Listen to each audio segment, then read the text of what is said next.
Over உலக கோப்பையுடன் தாயகம் திரும்பிய இந்திய கிரிக்கெட் அணி வீரர்களுக்கு டெல்லியில் உற்சாக வரவேற்பு. பிரதமர் மோடியை சந்தித்து வாழ்த்து பெறவும் ஏற்பாடு. மும்பையில் நடைபெறும் பிரம்மாண்ட பேரணியில் பங்கேற்க ரோஹித் சர்மா அழைப்பு. வான்கடை மைதானத்தில் பாராட்டு விழா நடத்த ஆயத்தம்.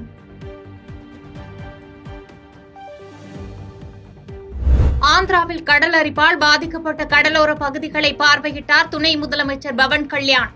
உப்பட கடல் அரிப்பை தடுக்க நிரந்தர தீர்வு காணும்படி அதிகாரிகளுக்கு உத்தரவு.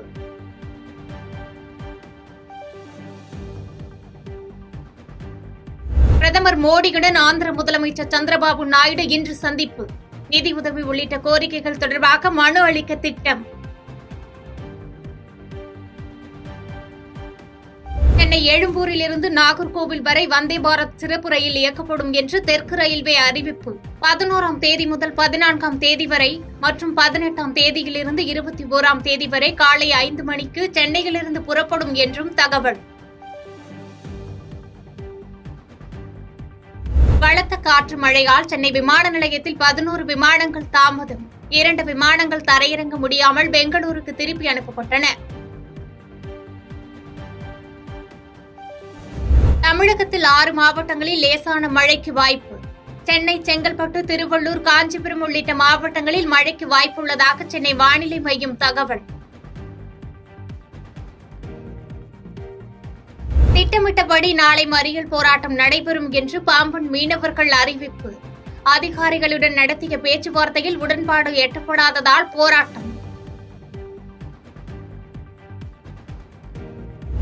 மணிப்பூர் வன்முறையை பிரதமர் மோடி மறைக்க முயற்சி செய்கிறார். காங்கிரஸ் பொதுச் செயலாளர் ஜெயராம் ரமேஷ் கண்டனம்.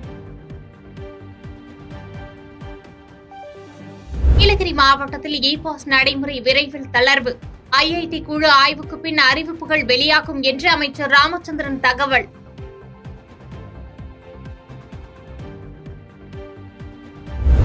அரசியல் சாசனத்திற்கு எதிராக செயல்படும் அமைப்பு காங்கிரஸ் என மாநிலங்களவையில் பிரதமர் மோடி விமர்சனம். மல்லிகார்ஜுன கார்கே பேச வாய்ப்பு மறுக்கப்பட்டதால் எதிர்க்கட்சிகள் வெளிநடப்பு.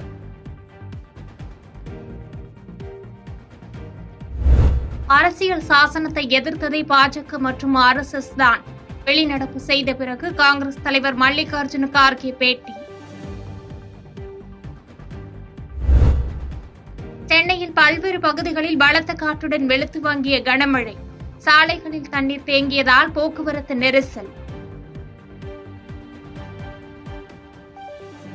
கள்ளக்குறிச்சி விஷசாராய வழக்கை CBI விசாரணைக்கு மாற்ற தேவையில்லை.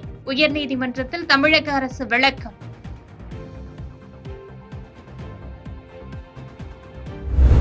மதுபான கொள்கை விதிகளை மறு ஆய்வு செய்ய வேண்டும். தமிழக அரசுக்கு உயர்நீதிமன்ற மதுரை கிளை வலியுறுத்தல்.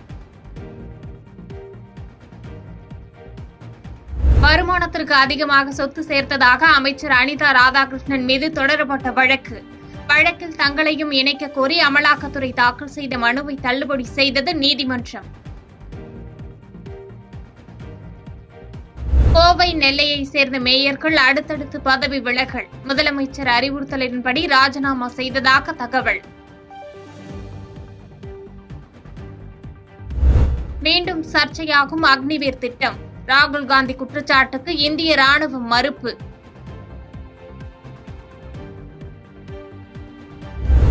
நீட் விலக்கு ஒன்றே தீர்வு என கல்வி உதவித்தொகை வழங்கும் நிகழ்ச்சியில் விஜய் பேச்சு. கல்வியை பொது பட்டியலில் இருந்து மாநில பட்டியலில் கொண்டு வரவும் வலியுறுத்தல். இந்த நீட் தேர்வுக்கு மேல இருக்கிற அந்த நம்பகத்தன்மையை மக்கள் மத்தியில சுத்தமா போயிடுச்சு. இனிமே நாடு முழுக்க அந்த நீட் தேர்வே தேவையில்லை அப்படிங்கிறத இந்த செய்திகள் மூலியமா நாம் எல்லாருமே புரிஞ்சுக்கிட்ட ஒரு விஷயம். சரி, இதுக்கு என்னதான் தீர்வு அப்படின்னா நீட்டு விலக்கு தான் இதுக்கு உடனடி தீர்வு. நீட்டு ரத்து கோரி தமிழக சட்டமன்றம் கொண்டு வந்திருக்கிற அந்த தீர்மானத்தை நான் மனப்பூர்வமாக வரவேற்கிறேன். சேலத்தில் அதிமுக பிரமுகர் வெட்டி கொலை. குற்றவாளிகளை உடனடியாக கைது செய்ய கோரி உறவினர்கள் போராட்டம்.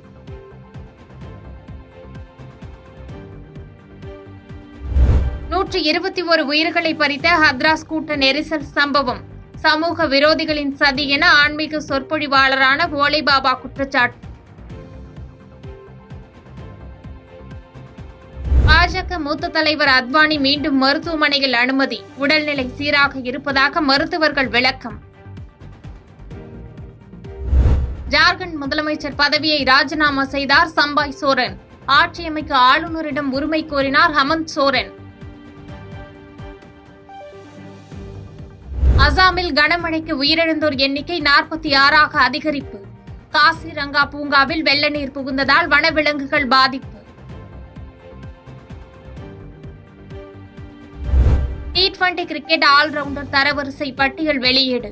இந்திய வீரர் ஹர்திக் பாண்டியா முதலிடம். பாதகம் செய்பவரை கண்டால் நாம் பயங்கொள்ளலாகாது பாப்பா. மோதி மிதித்து விடு பாப்பா, அவர் முகத்தில் உமிழ்ந்து விடு பாப்பா. அண்மை செய்திகளை உடனுக்குடன் தெரிந்து கொள்ள இணைந்திருங்கள் இயம்நாடு தொலைக்காட்சியுடன்.